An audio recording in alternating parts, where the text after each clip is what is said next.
রাত ধরে পায়ে ব্রহ্মাদেবের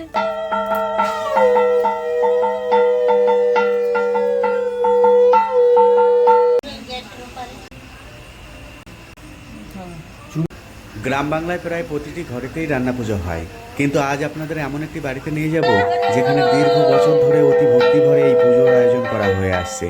শুনে নেব যিনি পুজো করে আসছেন তার মুখে তিনি কি বলেন। বছর ধরে পুজো করছেন? তার 30 বছর। তো এই পুজোতে কি কি মানতে হয় বা কিভাবে এই পুজো হয় আর কি?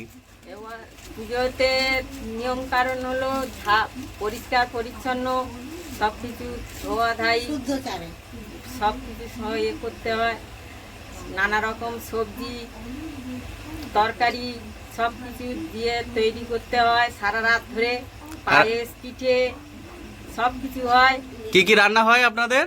আমাদের রান্না হয় 12-13 রকম ভাজা, 3-4টে তরকারি, মানে কুমড়ো দিয়ে, চিংড়ি মাছ দিয়ে, পুঁই শাক দিয়ে, ঘ্যাঁট, ওলের তরকারি, কচুর ডাঁটা, ইলিশ মাছের মাথা দিয়ে, চালতার চাটনি, এইগুলো সব কিছু আমাদের হয়। মায়ের অন্ন হয়। আর মাছ? মাছ মাছ ভাজা হয়, ইলিশ মাছ, রুই মাছ, যেরকম যে যেরকম পারে সেরকম নিয়ে এসে ভাজা হয়। যেমন ক্ষমতা। ঠিক আছে ঠিক আছে। পুজোর শুরুতে কোনো একটি আহুতি ব্রহ্মাদেবের উদ্দেশ্যে আগুনের মধ্যে দেওয়া হবে।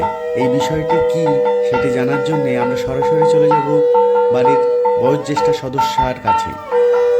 আহুতি দেওয়া হলো, এটা কি ব্যাপার একটু যদি বলেন আর কি? ব্রহ্মাদেবের মানে আরাধনা করা হলো।